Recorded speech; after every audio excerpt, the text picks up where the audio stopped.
Welcome to 9 news. మనం ఈరోజు మునుగోడు మండలం కోతిలారం గ్రామంలో ఉన్నాం. ఇక్కడ స్థానిక సర్పంచ్గా జాల జంగయ్య గారు పోటీలో ఉన్నారు. వారి గురించి వారి మాటలు తెలుసుకుందాం. వారు ఎలా ప్రచారం చేస్తున్నారు, ఇక్కడ ఊర్లో ఎలా ఉంది, వారి ప్రభావం అనేది మనం తెలుసుకుందాం. నమస్కారం సార్. నమస్కారం సార్, ముఖ్యంగా మీది అంటే మీ కుటుంబ నేపథ్యం? మాది వ్యవసాయ కుటుంబము. నేను ఫోటోగ్రాఫర్ని. నేను జనం కోసం ముందుకు రావడం జరిగింది. అలాగే రాజగోపాల్ రెడ్డి స్ఫూర్తి తీసుకొని ఒట్టికోటి శేఖర్ ఆధ్వర్యంలో కాంగ్రెస్ పార్టీలో చేరడం జరిగింది. అలాగే చేరినప్పటి నుంచి ఇప్పటి వరకు నేను జనంలో తిరగడం, జనంలో బాధలు సుఖాలు తెలుసుకోవడం ఇవన్నీ జరుగుతుంది. అలాగే నేను జనం కోసం పని చేద్దామనేసి ముందుకు వచ్చిన నా వాక్యాలు, నా పద్ధతి చూసి రాజగోపాల్ రెడ్డి నాకు టికెట్ ఇవ్వడం జరిగింది. అలాగే గ్రామ పెద్దలు అందరికీ నాకు టికెట్కు సహకరించి అందరూ నన్ను ముందుకు తీసుకుపోవడం జరుగుతుంది.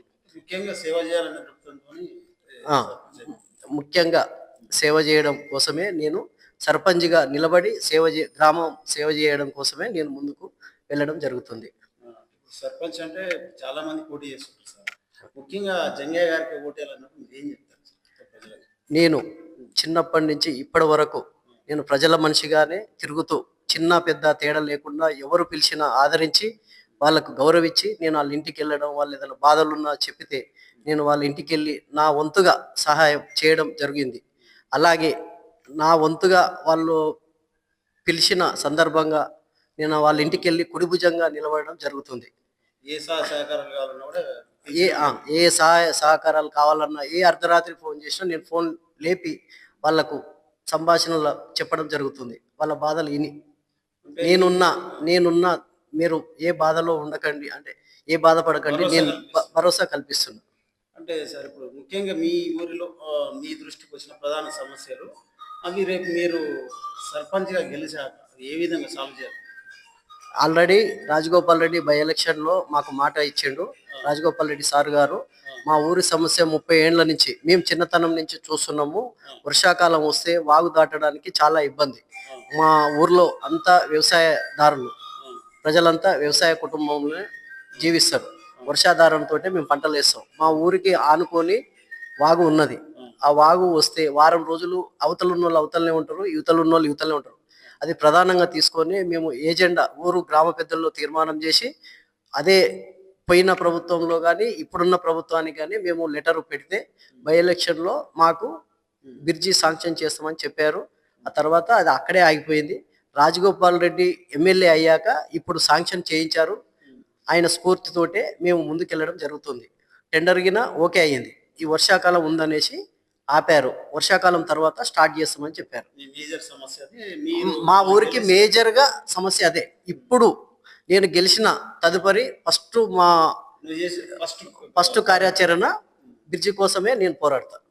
ఇప్పుడు ఆల్రెడీ ప్రచారం మొదలైంది. ఏ విధంగా కాంగ్రెస్ పార్టీగా నన్ను బలపరిచిన గ్రామ పెద్దలకు అందరికీ, గ్రామ శాఖ అధ్యక్షుడు కానీ ఏపూరి యాదయ్య, అలాగే రాష్ట్ర నాయకులు ఒట్టికోటి శేఖరు, అలాగే మాజీ సర్పంచ్ పందుల అంజయ్య గారు, అలాగే సీనియర్ నాయకుడు గుండు చెనకిష్టయ్య, యూత్ కాంగ్రెస్ అధ్యక్షుడు మాజీ బచ్చిప్రసాద్, అలాగే పందుల లింగరాజు, శివకుమార్, కర్ణాటి వెంకటేశ్వర్ అంతా ఇంటింటికి అమ్మలు, అక్కలు, నానమ్మలు, పెద్దమ్మలు, చిన్నమ్మలు అందరూ నన్ను ఆదరించి బిడ్డ నువ్వే ఉండాలి, నువ్వే మాకు కావాలి అనే సందర్భంగా అందరూ నన్ను దీవెనలతోటి ఆనందపరుస్తూ నువ్వే గెలుస్తున్నావు బిడ్డ అని నాకు అందరూ దీవెనలు ఇస్తున్నారు.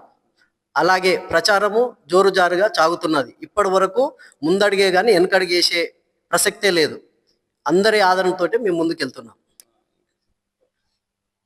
మీకు ఏ గుర్తు కేటాయించారు? కాంగ్రెస్ పార్టీ బలపరిచిన అభ్యర్థిగా నాకు కత్తెర గుర్తు వచ్చింది.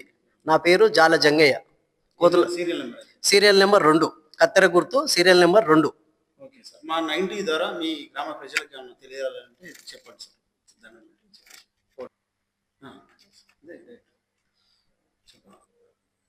నా పేరు జాల జంగయ్య. నేను కాంగ్రెస్ పార్టీ బలపరిచిన అభ్యర్థిగా నాకు కత్తెర గుర్తు వచ్చింది. నా సీరియల్ నెంబర్ 2వ నెంబరు.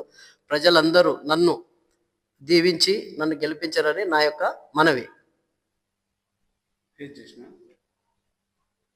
కోతులారం గ్రామ ప్రజలు తనని ఆశీర్వదించి ఈ ఎలక్షన్లో గెలిపిస్తే గ్రామంలోని సమస్యలన్నీ పరిష్కరించి, ముఖ్యంగా ఈ గ్రామానికి ప్రధాన సమస్యగా ఉన్న బ్రిడ్జిని కూడా తక్షణమే పరిష్కరిస్తానని తెలియజేశారు జలజంగ గారు. అదేవిధంగా ఈ గ్రామంలోని ప్రజలందరూ వారిని ఎన్నుకొని సర్పంచ్గా నిలబెడతారని మనస్ఫూర్తిగా కోరుకుంటుంది 90.